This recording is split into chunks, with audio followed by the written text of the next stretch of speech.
Welcome to Not Milk Never Milk. Subscribe if you're lactose intolerant. Hello everyone! In this video, I will show you how to make a delicious white sauce salad, step by step. We'll start by gathering all our essential ingredients. You'll need a selection of fresh, crisp vegetables, such as lettuce, tomatoes, and cucumbers. For the creamy white sauce, have your mayonnaise, plain yogurt, and a fresh garlic clove ready.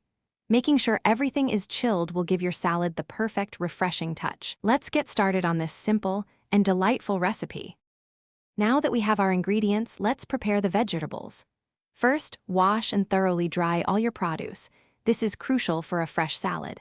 Next, dice your tomatoes and cucumbers into small, uniform pieces, ensuring every bite is perfectly balanced. For the lettuce, tear or chop it into bite-sized pieces. Once all your vegetables are prepped, combine them in a large mixing bowl, ready for the star of our show, the white sauce.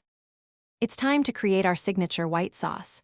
In a separate bowl, combine 1 cup of creamy mayonnaise with half a cup of plain yogurt. Next, add 1 finely minced garlic clove, a pinch of salt, and a dash of freshly ground black pepper. Whisk these ingredients together until the sauce is perfectly smooth and all components are well combined. Remember to taste and adjust the seasonings to achieve your ideal flavor profile. This is where you can truly make it your own. We're in the home stretch. Now, pour your freshly made white sauce generously over the mixed vegetables in the bowl. Gently toss the salad until every piece of vegetable is evenly coated with that delicious, creamy sauce. For the best flavor and texture, chill the salad in the refrigerator for at least 30 minutes before serving. Finally, garnish with some fresh herbs like parsley or dill to add a beautiful touch and an extra burst of flavor. Enjoy your homemade white sauce salad.